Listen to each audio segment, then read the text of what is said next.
And welcome to another exciting video. In this one, we'll look how we can install and use React DevTools. So, if you Google, we have this React Developer Tools, and this is available as an extension for Brave and Chrome browsers. And over here, I'll be just adding it to my browser. And over here, you can see that it says does not review extensions for security and safety.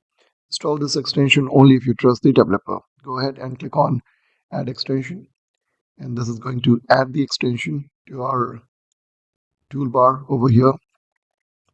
And over here you can see the icon was there to show that it has been installed.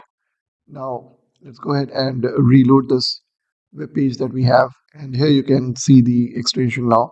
So it says that it has access to this site, which is good. Let's click on this, and it says that this page is using the development build of React. So right now, yes, we are in our localhost environment, and that's the reason why it says that we are making use of the development build of React. Also, the script that we have used is development build, not the minified version of React. So now if I go ahead and click on F12 or launch developer tools, you'll find these components and profiler coming up on top over here. You can rearrange them as well as per your liking. So let's bring them a bit closer. And here we have console, profiler, and component.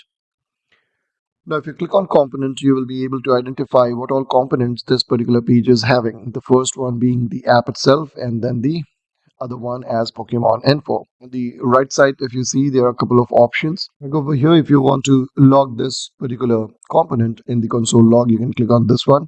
And if you now go and look the console, you have this over here, and it will show all the props, hooks, nodes that it has got. The same you can retrieve from here as well when you will be viewing the Pokemon info component. When you're selecting any component, basically on the other side you're able to see what all it contains, like the properties. It has Pokemon name, hooks, so we have idle state and the effects that we have. So all those things you are able to access it over here, and as well as in your console as well, if you have made use of the debug icon over here. Then we have this inspect the matching DOM element. If you click on this, it will basically take you to that particular place where this has been rendered in the browser. Similarly, if you click on this, so it will suspend the selected component, as you can see over here. Now coming on to profiler, you will be able to record the performance of a particular component or page.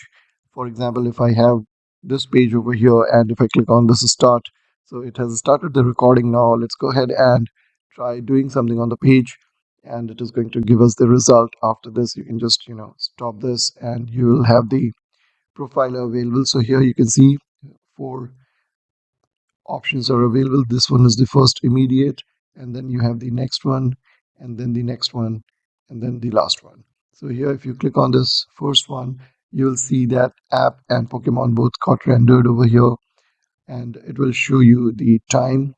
Similarly for Pokemon also, you will have these when it was rendered.